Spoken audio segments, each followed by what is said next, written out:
بسم اللہ الرحمن الرحیم۔ کسی عوامی شخص نے احادیث سے غلط نتائج نکال کر یہ تحریر عام کر دی کہ جو عورت نکاح کے بعد اپنے ساتھ شوہر کا نام لکھے تو اس پر فرشتوں کی لعنت ہے اور وہ جہنم میں جائے گی، وغیرہ وغیرہ۔ حالانکہ یہ سب غلط باتیں ہیں، کیونکہ عورت اپنے ساتھ شریک حیات کا نام ایک خاوند کی حیثیت سے لگاتی ہے، نہ کہ والدیت کی جہت سے۔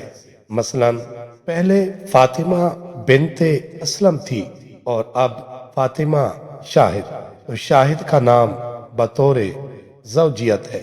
ناظرین، عورت کے نام کے ساتھ والد کا نام لگے یا شوہر کا، در حقیقت مقصد اس سے تعارف اور شناخت ہے، اور یہ شناخت ان دونوں طریقوں سے بھی ہوتی ہے اور ان کے علاوہ سے بھی ہو سکتی ہے۔ قرآن و حدیث میں بعض عورتوں کا تعارف اللہ نے ان کے شوہروں کی نسبت سے کرایا ہے۔ مثلا قرآن کریم میں ہے، امرأۃ نوح وامرأۃ لوط کانتا تحت عبدین من عبادنا صالحین، یعنی حضرت نوح علیہ السلام کی بیوی اور حضرت لوط علیہ السلام کی بیوی۔ ناظرین، حدیث مبارکہ میں ہے، حضرت ابو سعید خدری رضی اللہ عنہ سے روایت ہے کہ حضرت ابن مسعود رضی اللہ تعالی عنہ کی بیوی زینب آپ صلی اللہ علیہ وآلہ وسلم کے پاس آئیں اور اجازت طلب۔ جب پوچھا گیا کون سی زینب، تو جواب دیا گیا کہ امرأۃ ابن مسعود۔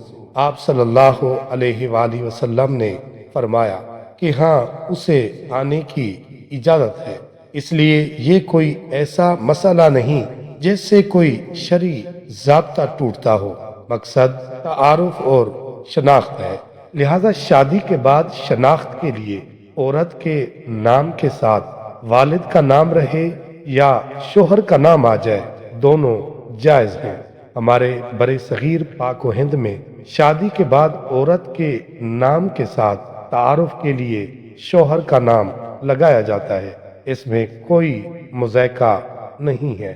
باقی اگر کسی کو یہ شبہ ہو کہ بعض احادیث میں والد کے علاوہ کسی اور کی طرف اپنی نسبت کرنے سے منع کیا گیا ہے اور اس بارے میں وعیدیں بھی آئی ہیں، تو اس کا جواب یہ ہے کہ ان احادیث کا مقصد یہ ہے کہ اپنے والد کو چھوڑ کر کسی اور شخص کی طرف اپنی نسبت اس طور پر کرنا کہ وہ دوسرا شخص والد سمجھا جائے، یا اپنے والد کی نفی کر کے دوسرے کو والد کہنا شرعاً ممنوع ہے۔